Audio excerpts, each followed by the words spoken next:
بسم الله الرحمن الرحیم. السلام علیکم کتونکو. کاشف عارف یم موجود یم په پېښور کې. یو داسې کس سرناست معرف بی چې دی په اول ځل باندې یو داسې پاکستانی دی چې دی سپورټس کار جوړ کړی دی. هغه کار دی داسې جوړ کړی چې په خپله د هغې ټول ډیزایننګ د هغې ټول سامانونه چې کوم دې کې لګېدلي دي دا ټول دی خپله دغه کړي دي. نو دی نه به د دې په اړه تپوسونه کوو. عارف بی اول خو راته د خپل ګاډي په اړه ووایي چې دا تاسو څومره وخت کې جوړ کړو او په دې ستاسو خرچه څومره شوې ده؟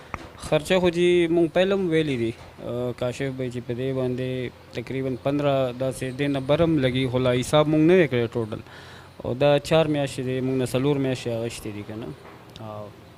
دا خو شروع کې چې مونږ ډرایینګ جوړ کړو هغې دپاره فریم دپاره بیل اوسپنه لګي، نو بیا فینډر له بیل اوسپنه لګي، بانټ له بیل لګي، ډور له بیل لګي که نه. نو دې له مونږ مختلف د فیکټریانو نه اوسپنې راوړي دي، د هغې یو رسید مونږ سره پروت دی. او انجن پکې تاسو څومره لګولی، ستاسو دغه څومره چې مطلب دې باندې تاسو لانګ ډرایو کولی شئ که نه پېښور کې صرف چلولی؟ نه جی لانګ ډرایو خو کېږي، په اسلام آباد ته هم به کېږي، او مونږ پې کله کړی نه دی، خو پېښور کې مونږ یوز کوو، او ټربو انجن دی پکې جاپاني ګاډي. باقي انشاءالله مونږ انجن پکې دی کې بعد کې به چینج کوو، سپیس پکې مونږ پرېښی دی. او جی سپورټس کار لکه په پاکستان کې تر اوسه پورې چا نه دی جوړ کړی. تاسو څنګه دا سوچ وکړو چې یاره یو ګاډی دغسې جوړ کړو سپورټس؟ پاکستان کې خو به جوړ کړي خلکو، خو لکه داسې که نه چې مونږ خو شروع نه جوړ کړو، مونږ سره د دې څه وجود نه و د دې ګاډي. نو باقي خلکو ګاډي جوړ کړي، خو لکه هغه د کمپني ګاډي نه جوړ کړي، کرولا شوه، هونډا شوه، مهران شو وغیره که نه. نو باقي شوق خبره ده، زموږ شوق و، بس مونږ راشه مونږ به هم په یو ټرای وکړو. تر اوسه پورې چا رابطې کړي دي چې یاره دا ګاډی په ما را خرڅ کړه یا په ما را خرڅ کړه؟ ډېرو خلکو رابطې کړي دي، خو دا مونږ خرڅو نه داسې که نه، د دې مونږ به قراندازي کوو انشاءالله. په هغې کې به مونږ نه ډېر ملګري داسې چې خفه به نه شي. نو داسې ملګري شته چې څوک وایي ماله راشي یو له ورکوم بل ښه به کېږي. نو هغې کې مونږ دا سوچ وکړو چې یاره د دې قراندازي وشي، نو بس چې چا قسمت کې هغه ته به میلاو شي.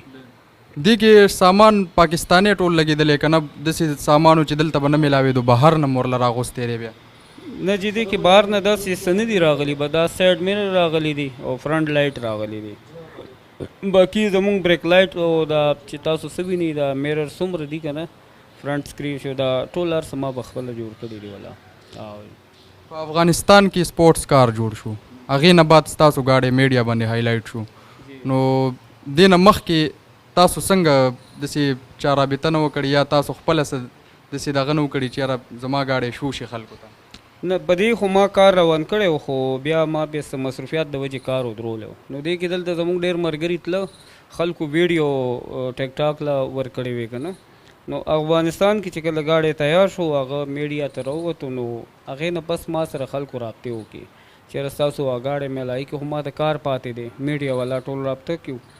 نو ای ماته چې مونږ دی له ویډیو کو، نو هغه ټایم ما 80% کار دی کې کړی و، داسې لږ غونډه 20 پاتې و. نو بیا هغه ټایم مونږ ورکو، بیا مونږ سره چې کم کار پاتې او ما کمپلیټ کوس، بیا ټول رونه راغه که نه میډیا والا. نو ما خو چاته نه وي، الحمدلله ټولو خپله رابطې کړي دي.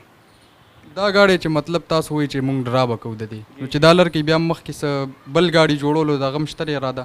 جی او بس دا خو زمونږ شوق دی د سپورټس ګاډو، او بل باندې انشاءالله کار روان دی، که ژوند و خیر هغه باندې قریب اب هم انشاءالله تیار شي. ډېره ډېره مننه. کتونکو تاسو د عارف بی خبرې واورېدې، دی په دې ګاډي باندې څومره خواري کړې ده، څومره وخت یې تېر کړی دی.